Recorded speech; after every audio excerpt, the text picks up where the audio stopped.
અને મહાદેવની વિશેષ પૂજા માટે, મહાદેવને વિશેષ પ્રસન્ન કરવા માટે શું કરવું જોઈએ? તો એના ઉત્તરમાં શિવ મહાપુરાણ કહે છે, આદિવારે પંચગવ્યે રભિષેકો વિશાસ્યતે ગોમયમ ગોજલમ ક્ષીરમ દધ્યાજ્યમ પંચગવ્યકમ. પંચગવ્ય દ્વારા મહાદેવની ઉપર, લિંગ ઉપર અભિષેક કરવો જોઈએ. પંચગવ્ય એટલે ગાય દ્વારા આપણને મળતી 5 વસ્તુઓ. સૌથી પહેલા ગોમયમ. ગોમયમ એટલે ગાયનું છાણ. બીજું ગોજલમ, ગૌમૂત્ર. ત્રીજું ક્ષીર એટલે દૂધ ગાયનું. દધી આજ્યમ, ગાયના જ દૂધનું બનેલું દહીં અને ગાયના જ દૂધનું બનેલું ઘી. આને પંચગવ્ય કહેવાય છે. ગાયનું છાણ, ગૌમૂત્ર, દૂધ, દહીં અને ઘી. આ 5 વસ્તુ દ્વારા જે મિશ્રિત જે પદાર્થ હોય તેને કહેવાય પંચગવ્ય.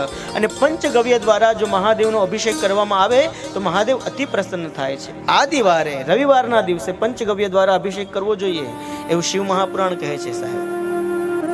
આદિવારે પંચગવ્યે અભિષેકો વિશેષ્યતે. જે રવિવારના દિવસે પંચગવ્ય દ્વારા મહાદેવને અભિષેક કરે છે તો મહાદેવ એના ઉપર વિશેષ પ્રસન્ન થાય છે.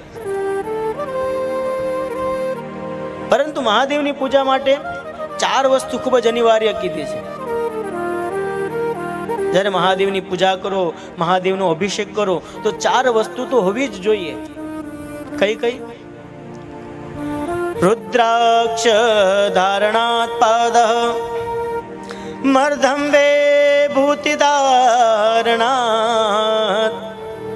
ત્રિપાદમ મંત્ર જાપ્યાચ પૂજયા પૂર્વ ભક્તિમાન.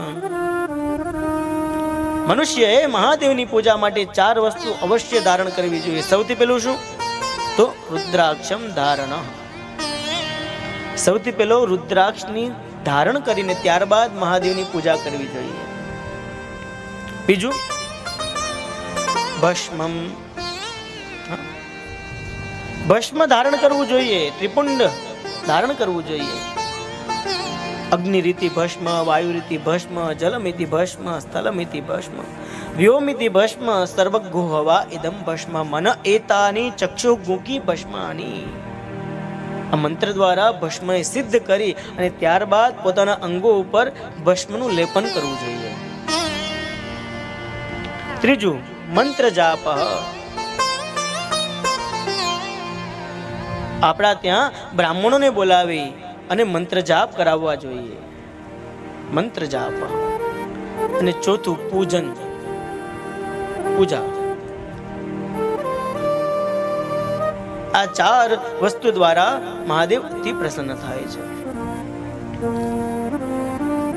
પરંતુ કયા વર્ણના લોકોએ કયા પ્રકારના મહાદેવ, કયા પ્રકારના લિંગનું પૂજન કરવું જોઈએ એવો પ્રશ્ન શૌનકાદિક ઋષિ સૂત પુરાણીને કહે છે કે પ્રભુ, કયા વર્ણના લોકોએ કેવા પ્રકારના મહાદેવ, કયા પ્રકારના શિવલિંગનું પૂજન કરવું જોઈએ? તો એના ઉત્તરમાં સૂત પુરાણી કહે છે, રસલિંગમ બ્રાહ્મણાનામ સર્વાભીષ્ટપદમ ભવેત, બાણલિંગમ ક્ષત્રિયાણામ મહારાજ્ય પદમ શુભમ. સૌથી પહેલા રસલિંગ એટલે કે પારદ, પારાનું જે શિવલિંગ આવે એ પારાના શિવલિંગના પૂજનનો અધિકારી કોણ? તો રસલિંગમ તો બ્રાહ્મણાના. જે પારાનું શિવલિંગ આવે તેનું પૂજનનો અધિકાર કેવલ બ્રાહ્મણોને છે. બાણલિંગમ ક્ષત્રિયાણા, બાણલિંગ એ ક્ષત્રિયો માટે. બાણલિંગ એટલે નર્મદેશ્વર મહાદેવજી હોય, નર્મદાના અંદરથી જે શિવલિંગ પ્રગટ થયા હોય, શિવલિંગ જે આપણને પ્રાપ્ત થયા હોય, એને બાણલિંગ કહેવામાં આવે છે. તો ક્ષત્રિયો માટે બાણલિંગ અતિ ઉત્તમ કીધા છે. ક્ષત્રિયોએ બાણલિંગની પૂજા કરવી જોઈએ, નર્મદેશ્વર મહાદેવની પૂજા કરવી જોઈએ. અને આપણે ત્યાં કહીએ છીએ ને કે નર્મદાની અંદર તો જેટલા કંકર એટલા શંકર. નર્મદાની અંદરથી એક નાનો પથ્થર પણ આપણને મળી જાય તો એ પણ મહાદેવનું સ્વરૂપ છે, શંકરનું સ્વરૂપ છે. ત્યારબાદ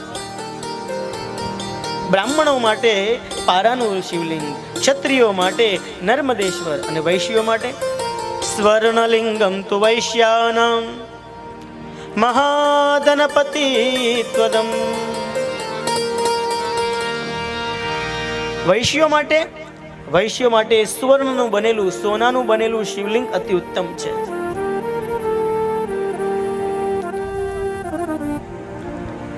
અને ત્યારબાદ શિવલિંગમ તુ ક્ષુદ્રયાણામ મહાશુદ્ધિકરમ શુભમ.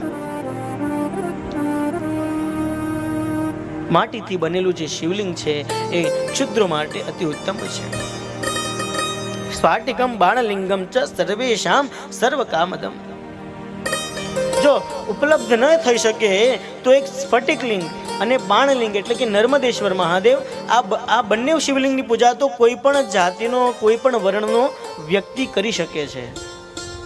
સ્ફટિકલિંગ અને નર્મદેશ્વર મહાદેવની પૂજા કોઈ પણ ધર્મના, કોઈ પણ વર્ણના લોકો પૂજન કરી શકે છે.